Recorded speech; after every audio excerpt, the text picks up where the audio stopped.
Kibbutz Lavi is home to a well-known company that manufactures shul furniture. They take orders from all over the world, but their busiest time is the run-up to Pesach. And this year, leading up to Pesach, was no different. They had many orders that they were working very hard to complete in time for the festival. And then the coronavirus struck.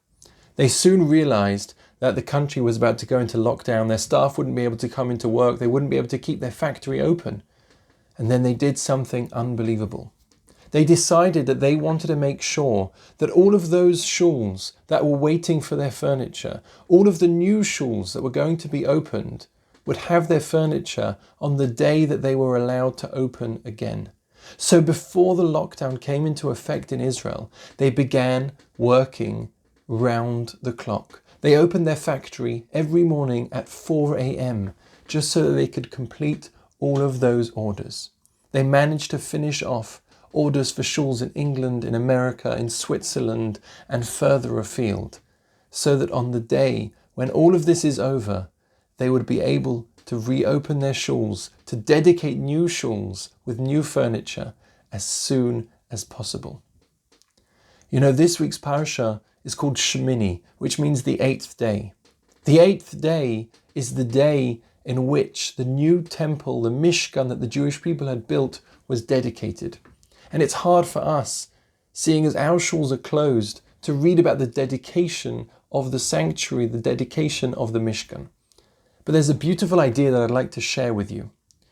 Because the wood that was used to build this temple is referred to back in the book of Shemos as Atzei Shittim Omdim, which literally means cedar wood that was omdim, that was standing.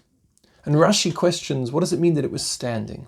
And he explains it doesn't mean standing, it means that this wood was appointed. It was planted specifically for this task.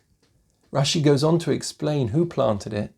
Yaakov Avinu, Jacob, our forefather. He instructed his sons when they were in the land of Egypt. The slavery had already started, and he instructed them to plant cedar trees. And he told them that one day they would take the wood from these trees. Once they had grown, they would take this wood and they would build a temple with the wood for Hashem. Can you imagine? These were people who were born in Egypt, born into captivity. They were probably just wondering where their next meal would come from and hoping they wouldn't get killed by the evil Egyptian taskmasters. Yet here was Yaakov, here was Jacob, instructing them to plant wood for the temple that they were going to build for Hashem in the future. By doing this, Yaakov gave them something incredible. He gave them hope for the future. He gave them the idea, he planted the idea in their minds that there was going to be a better reality than the one that they were living with in the moment. You know, for all of us, we've just had a Yom Tov, which on the one hand, hopefully has been very uplifting and very inspiring.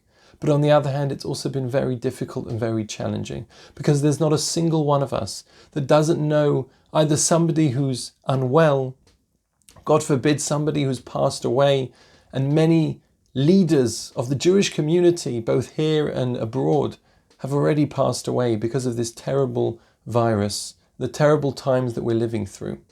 But nevertheless, we mustn't lose sight of all of the great work that we're doing, the time that we're spending with our families, the Yom Tov that we just spent with our families, because all of that time we're building for the future.